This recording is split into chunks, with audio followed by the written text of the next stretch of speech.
Hey, so hello guys, my name is Vikas Pokhriyal and you watching study zone education. अभी recently भारतीय वायुसेना में तेजस विमान को शामिल किया गया है और इस वीडियो में मैं आपको तेजस विमान के बारे में, इसके अलावा जिस स्क्वाड्रन में इस विमान को शामिल किया गया है उसके बारे में, तेजस विमान के बारे में हम लोग थोड़ी बहुत जानकारी हासिल करेंगे, स्क्वाड्रन के बारे में हासिल करेंगे।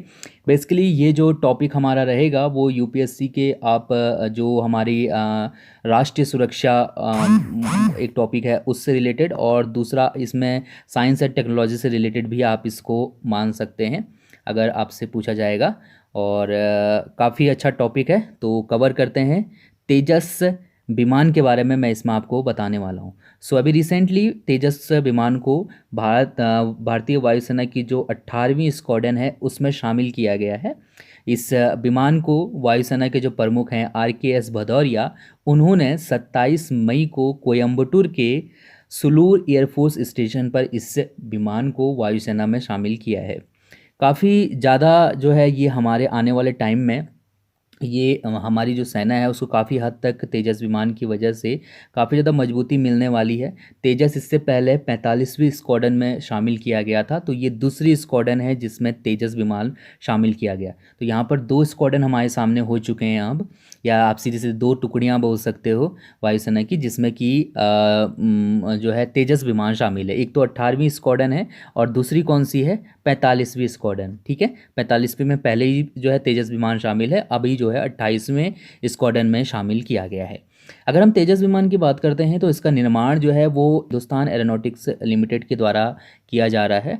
और अभी तक जो है जो भारतीय वायुसेना की तरफ से तेजस विमान के ऑर्डर दिए गए हैं वो करीब 40 तेजस विमान के ऑर्डर दिए गए हैं, और इसके अलावा 83 और विमानों का ऑर्डर जो है दिए जाने की योजना है, जिसमें करीब 38,000 करोड़ रुपए खर्च होंगे। तो ये यहाँ पर से हमारे लिए ये भी इम्पोर्टेंट है इन केस, जैसे हमने राष्ट्रीय सुरक्षा को मजबूत करने के लिए क्या क्या कदम उठाए हैं, या फिर तेजस विमान के बारे में डायरेक्टली कोई क्वेश्चन बन के आता है तो आप बता सकते हो कि आने वाले टाइम में इस तरीके की मतलब योजना है कि हम लोग तेजस विमान और ज़्यादा खरीदें ताकि सेना को मजबूती मिले, वायुसेना को, और 38,000 करोड़ रुपए की जो है लगभग इसी योजना में खर्च हो सकता है।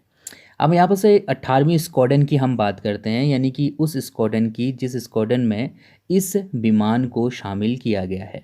तो इस 18वीं स्क्वाड्रन का जो गठन हुआ था वो 15 अप्रैल 1965 को हुआ था, जब भारत और पाकिस्तान के बीच में 1971 में युद्ध हुआ था। तो उस वक्त इस विमान ने जो बेसिकली ये जो, सॉरी माफ़ करिएगा, जो ये स्क्वाड्रन है 18वीं स्क्वाड्रन है जो वायुसेना की, इसने काफ़ी महत्वपूर्ण भूमिका निभाई थी। उसके बाद 15 अप्रैल 2016 को इस स्क्वाड्रन को सेवा मुक्त कर दिया गया था।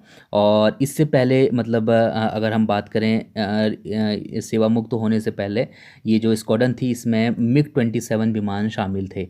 ठीक है, तो अब एक बार फिर से 1 अप्रैल 2020 को इस स्क्वाड्रन को फिर से शुरू किया गया, और उसके बाद जो है इसमें अब तेजस विमान शामिल किए गए हैं। इस स्क्वाड्रन का जो इस स्क्वाड्रन को नवंबर 2015 में राष्ट्रपति द्वारा जो है जो ध्वज है वो प्रदान किया गया था। इस स्क्वाड्रन का जो आदर्श वाक्य है वो है तीव्र और निर्भर। तो आप नाम से समझ सकते हैं कि ये जो स्क्वाड्रन है ये कितना एक तरीके से कह सकते हो आप, हमें जो हमारी राष्ट्रीय सुरक्षा है उसको मजबूत करने के लिए बेहद ज़रूरी है। अगर हम तेजस विमान की बात करते हैं तो ये चौथी पीढ़ी का लड़ाकू विमान है।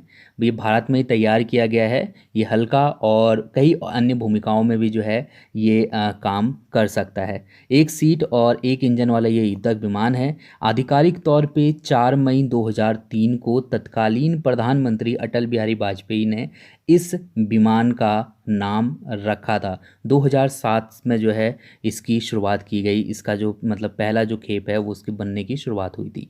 तो ये हमारे इसमें टॉपिक थे जो मैंने आपको बताए हैं, और यहाँ पर से आप याद रख सकते हैं तेजस विमान के बारे में। मैंने आपको कई चीज़ें इसमें बताई हैं, क्योंकि यहाँ पर देखिए डिटेल में अगर हम बहुत ज़्यादा जाएंगे तो चीज़ें थोड़ा सा गड़बड़ा जाएंगी।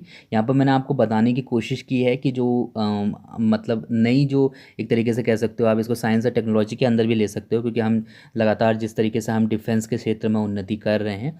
और दूसरा जो हमारा जो यहाँ से टॉपिक बन सकता है वो हमारा राष्ट्रीय सुरक्षा से रिलेटेड बन सकता है। है। तो दो ये टॉपिक हैं और इतना अगर आप लिखते हैं या फिर बताते हैं तो आपके लिए काफ़ी ज़्यादा ये बेनिफिशियल होगा। सो हम लोग नेक्स्ट वीडियो में मिलेंगे। Thank you so much. अगर आप इस कोई स्पेशल टॉपिक पे वीडियो बनवाना चाहते हैं तो आप कमेंट करके मुझे बता सकते हैं। Thank you.